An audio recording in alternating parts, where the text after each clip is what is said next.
Alors bonjour, bienvenue sur ma chaîne Créativité Lydie, j'espère que vous allez bien. Je vous accueille avec un joli petit paysage parce qu'il est en train de neiger. Donc nous sommes mardi 23 décembre 2025 et c'est mon jour de repos. Donc ce que j'ai fait avant, c'est déjà le collage pour le collage d'hiver de Nathalie, de la chaîne Nat Art 67.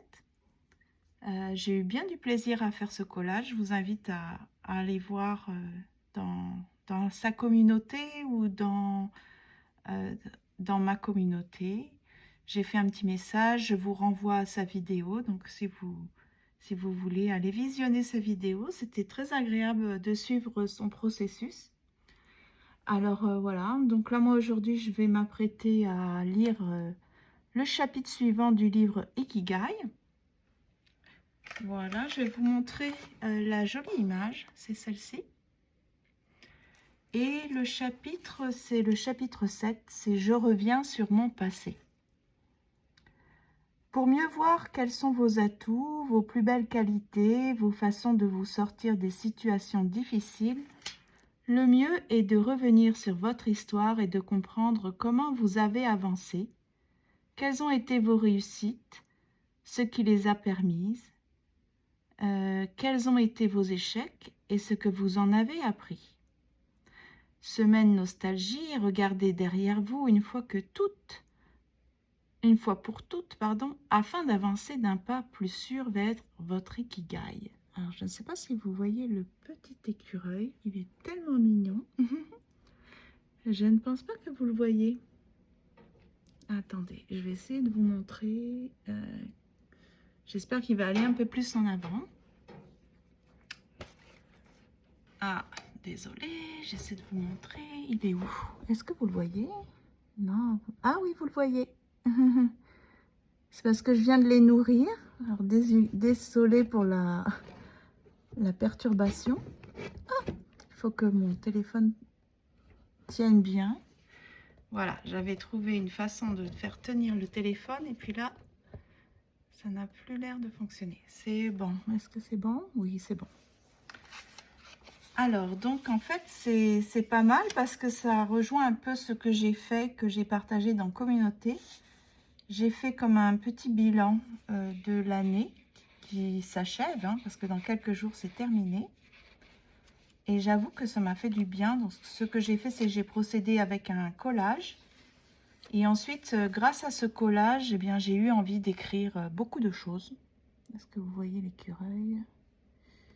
C'est ça, j'ai envie que vous profitiez de la belle nature. Bon. Ok. Et je m'apprête à faire un autre collage. Là, ça va être plus pour accueillir 2026. Essayer d'envisager de belles choses pour 2026. Donc, je trouve que c'est sympa de procéder comme ça par des collages et ensuite de faire de la rédaction. Alors, on va voir pour Caroline de Surani, mon programme Ikigai. On va voir ce qu'elle nous propose comme petit jeu ou petit défi pour pouvoir réfléchir sur notre passé, en tirer des leçons,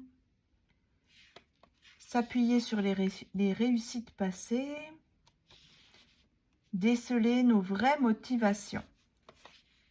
Alors, elle parle du kintsugi, donc j'en ai déjà parlé. Voici la très jolie image.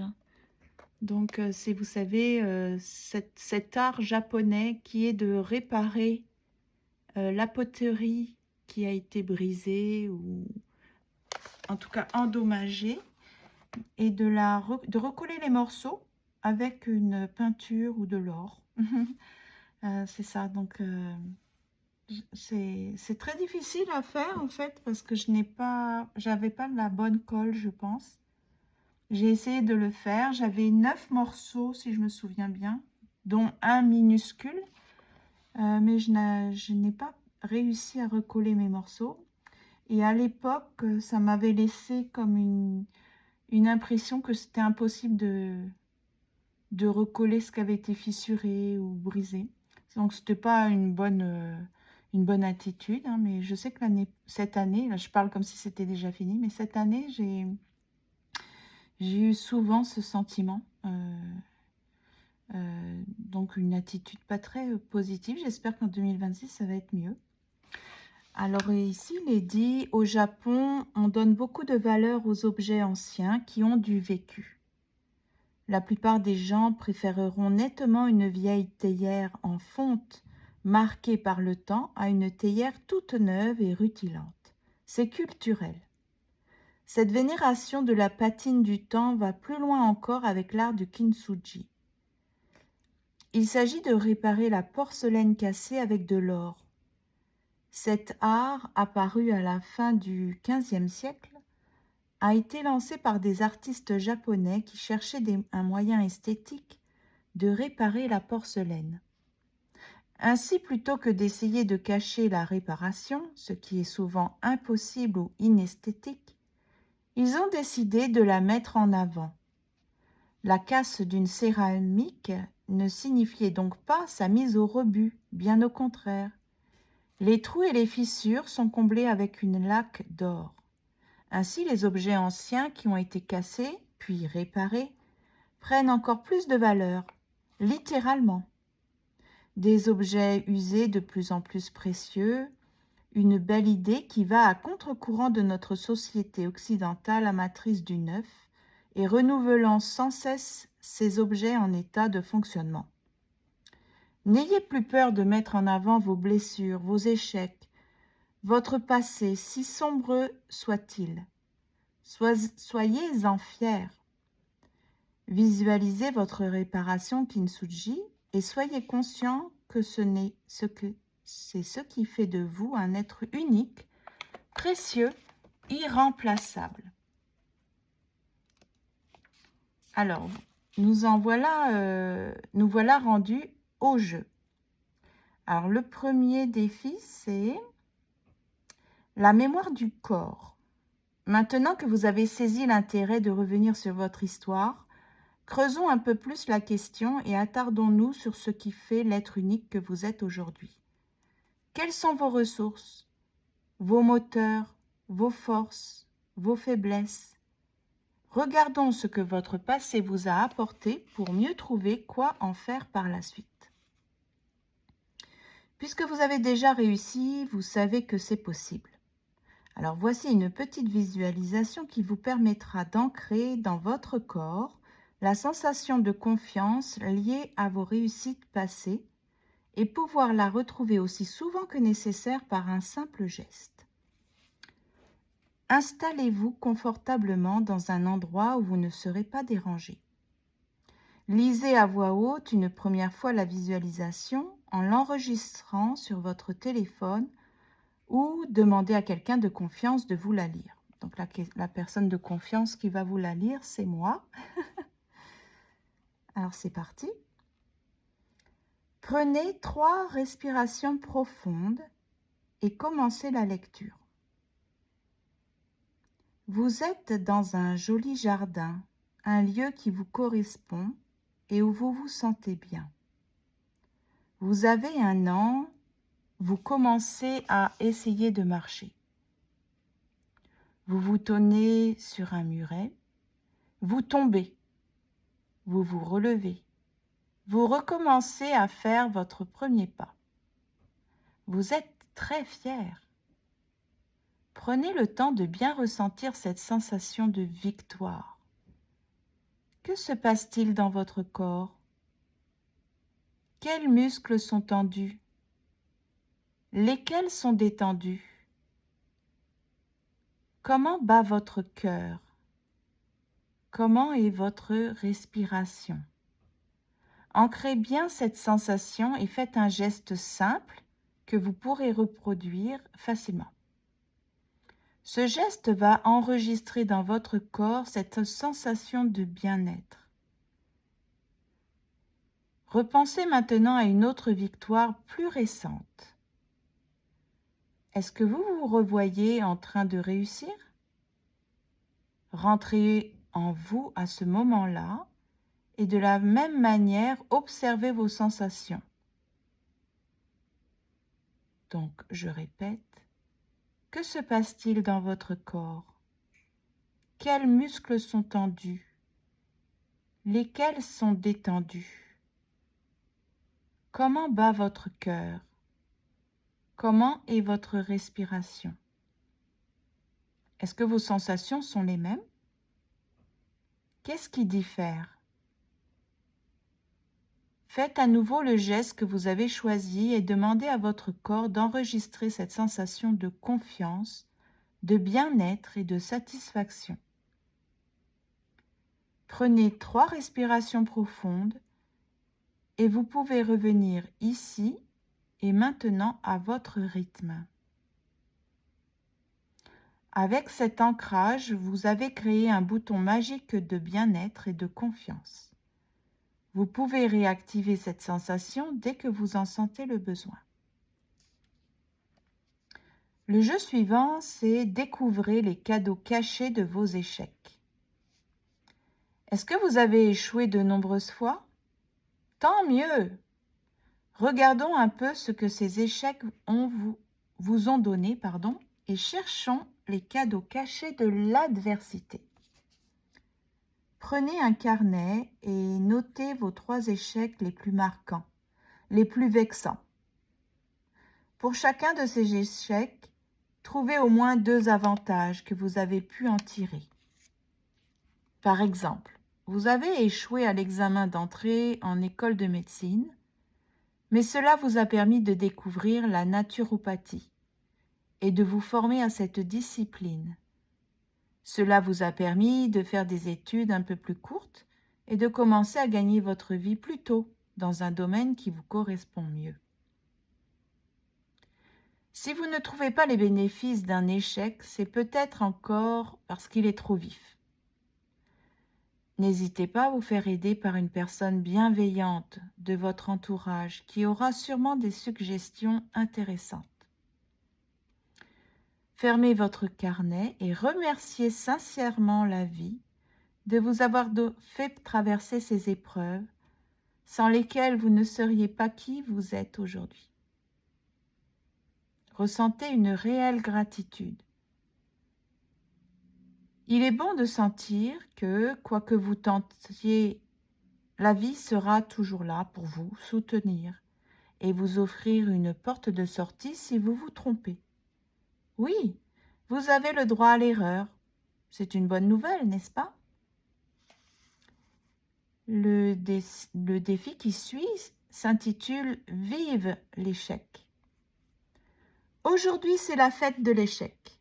Nous allons bien nous amuser. Si, vous allez voir. Votre but du jour, échouer. Ce n'est pas si facile que ça en a l'air. Commencez par lister dans votre carnet une vingtaine de choses que vous ne faites pas par peur d'échouer. Par exemple, demander une augmentation, faire du surf pour la première fois, commencer à écrire un livre. Où est le petit écureuil? J'essaie de vous montrer le petit écureuil. Il est là, dans le coin.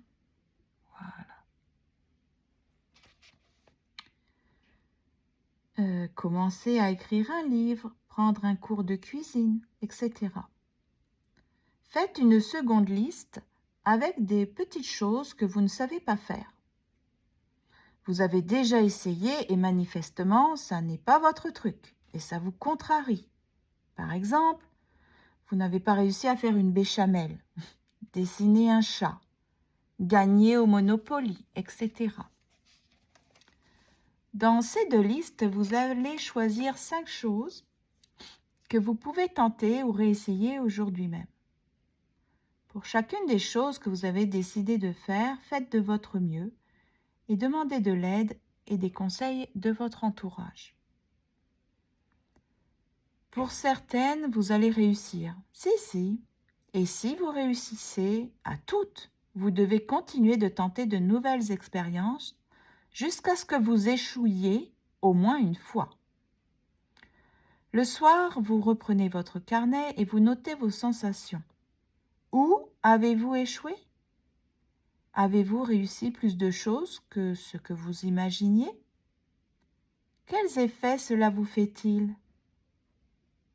Tenter des choses que l'on pense ne pas pouvoir réussir et y arriver est le meilleur booster d'ego possible. Alors après, il s'agit d'un jeu, c'est la frise de votre vie. Pour bien prendre conscience de votre histoire et de l'impact qu'elle a eu sur vous, nous allons créer une frise temporelle de vos succès et de vos échecs. Oh, c'est génial ça. On pourrait faire à l'image d'un petit journal, d'un petit carnet accordéon. Qu'est-ce que vous en pensez? D'un côté, on mettrait nos échecs, on pourrait le représenter avec des collages, avec de l'écriture. De l'autre côté, ça serait nos succès. Ah, ça pourrait être sympa, hein? En tout cas, je pense que je vais le faire.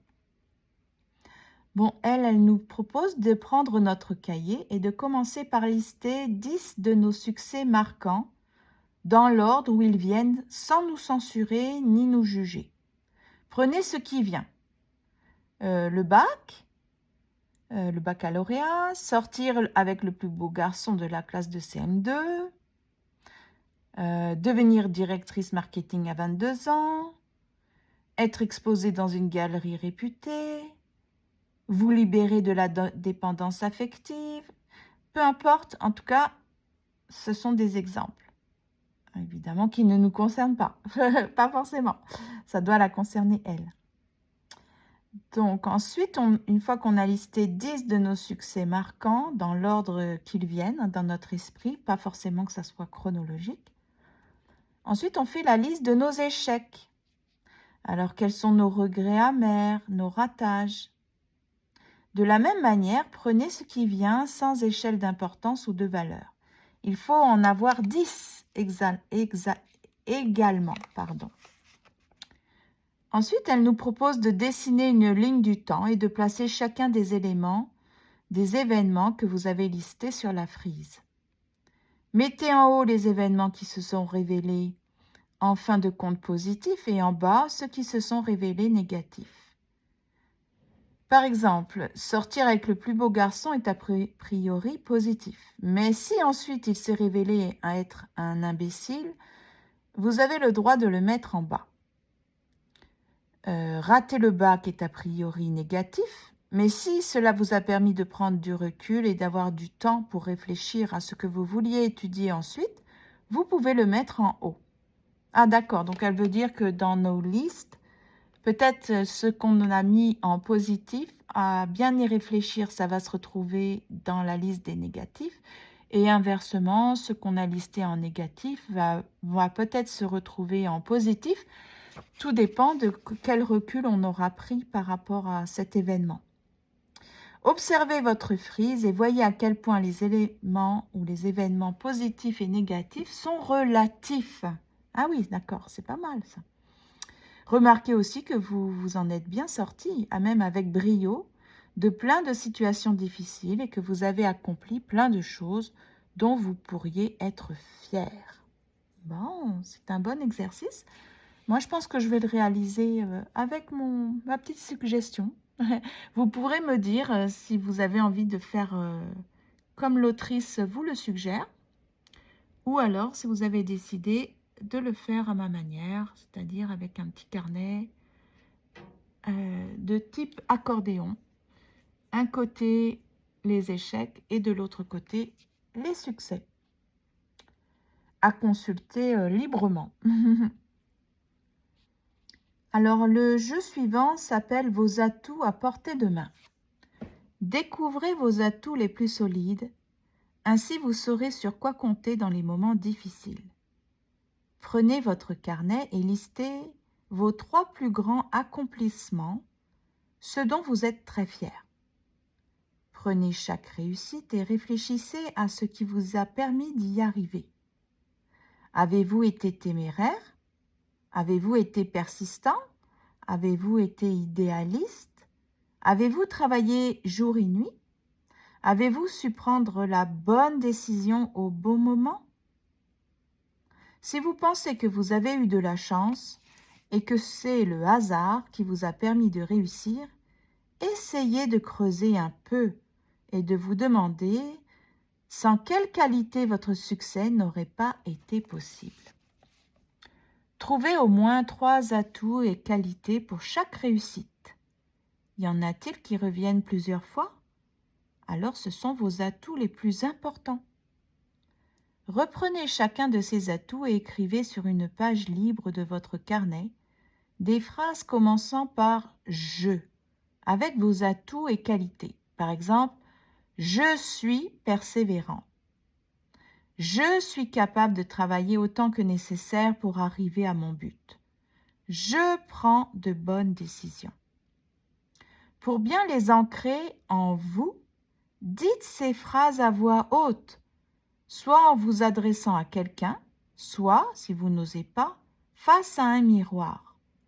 Vous pourrez, à la suite d'un échec ou dans un moment de doute, reprendre votre carnet et retrouver cette liste d'atouts incontestables puisqu'ils ont été vos appuis par le passé et cela pourra suffire à vous rebooster ou même à vous donner des idées pour vous sortir d'une mauvaise passe.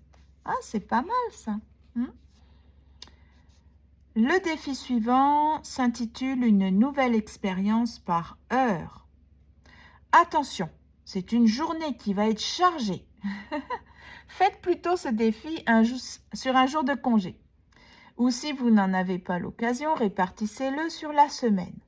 L'idée est de faire 7 nouvelles expériences en un jour. Oh là là, c'est beaucoup ça.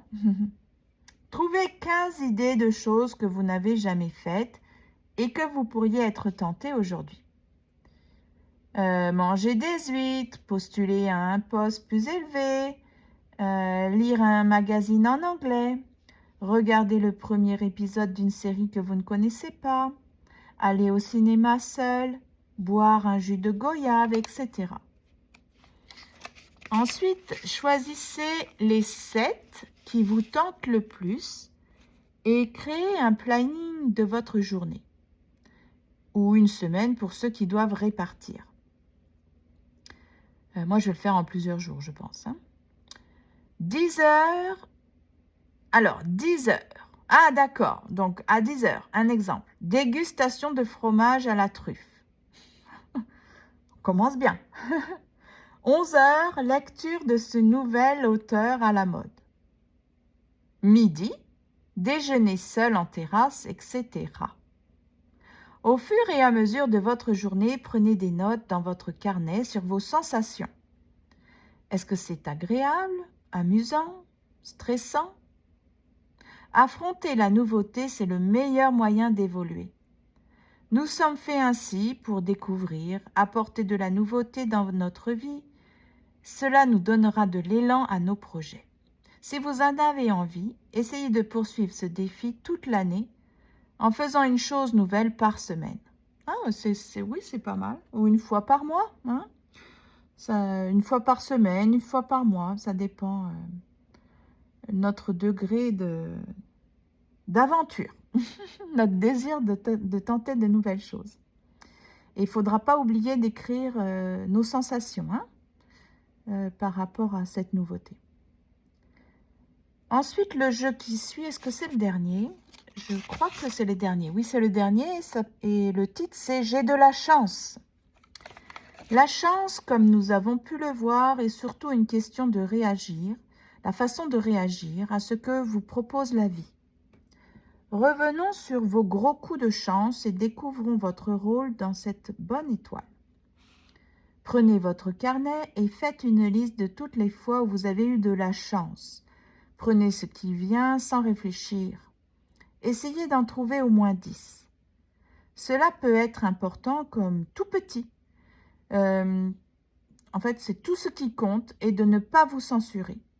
Le jour où vous avez réussi cet examen sans avoir assez révisé. Ce jour où vous avez trouvé un billet de 50 € à la piscine. Cet appartement que vous avez déniché à un prix bien en dessous du marché, etc. Entourez dans votre liste celles qui vous ont le plus marqué.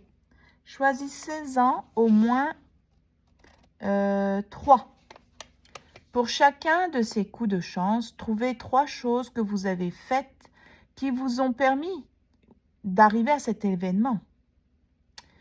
Par exemple, si on prend le billet à la piscine, vous avez été observateur, vous avez été réactif, vous avez pris rapidement une décision qui a fait de vous le nouveau propriétaire de ce billet.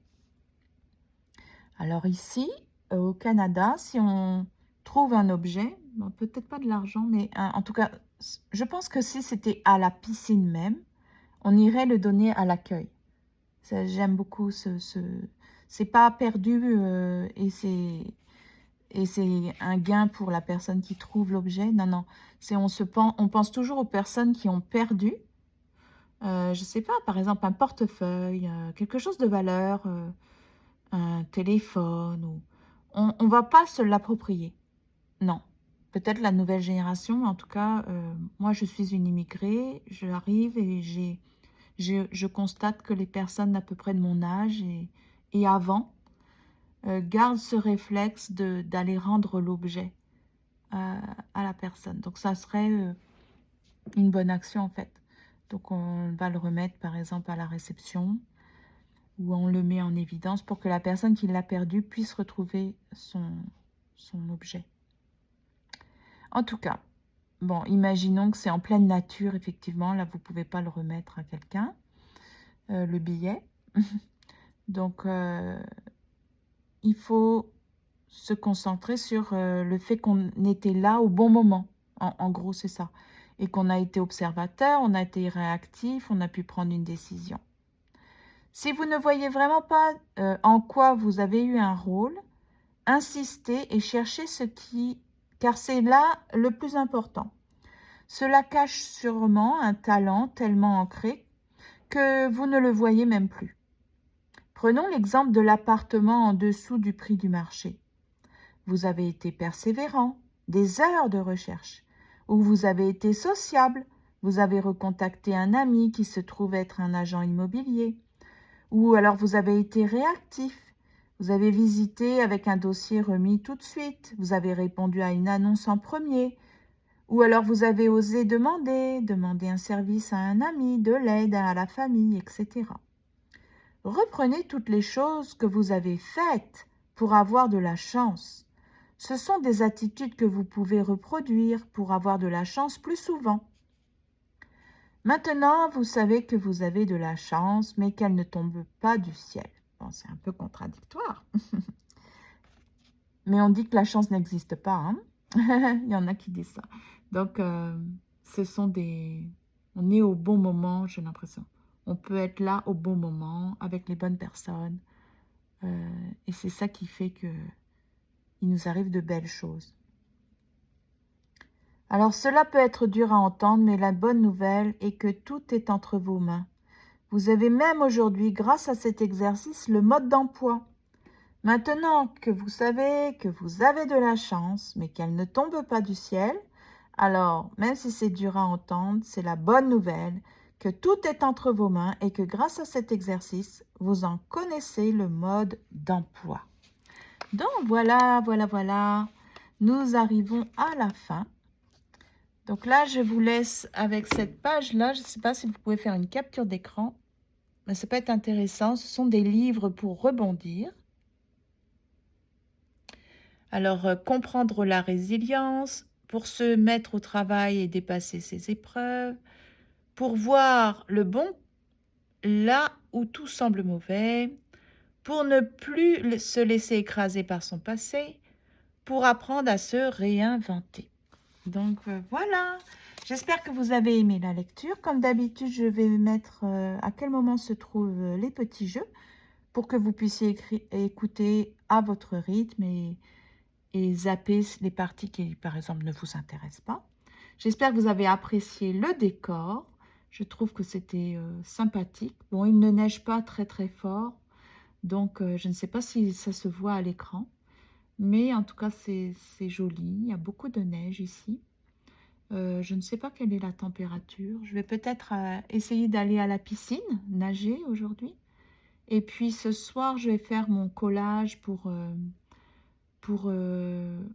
accueillir 2026, me réfléchir, me mettre dans une bonne disposition d'esprit, d'attitude pour me préparer aux bonnes choses qui s'en viennent, parce que c'est ça, l'année se termine, c'est l'occasion de faire un bon bilan.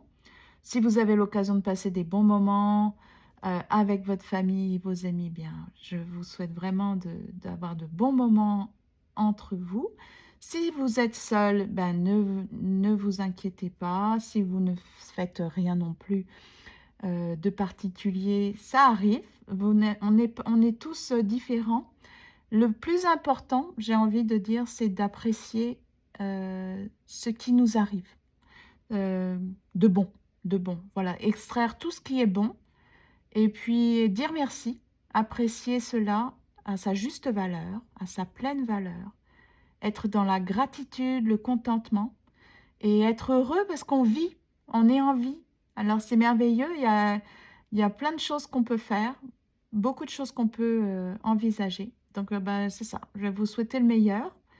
Je ne sais pas si je vais refaire d'autres vidéos d'ici là, parce que je sais que beaucoup de personnes vont être occupées. Peut-être que j'en ferai pour ceux qui sont seuls, parce que j'ai toujours une pensée à ce moment de l'époque où tout le monde se réunit en famille. Pour ceux qui sont seuls, qui n'ont pas de famille, donc peut-être que je ferai des activités pour ces personnes-là. Puis pour les autres qui seront bien occupés, ben vous pourrez regarder peut-être plus tard. Donc il n'y a pas de problème. Donc ben, écoutez, je vous fais de gros bisous. Et puis à bientôt. Prenez bien soin de vous. Bye bye.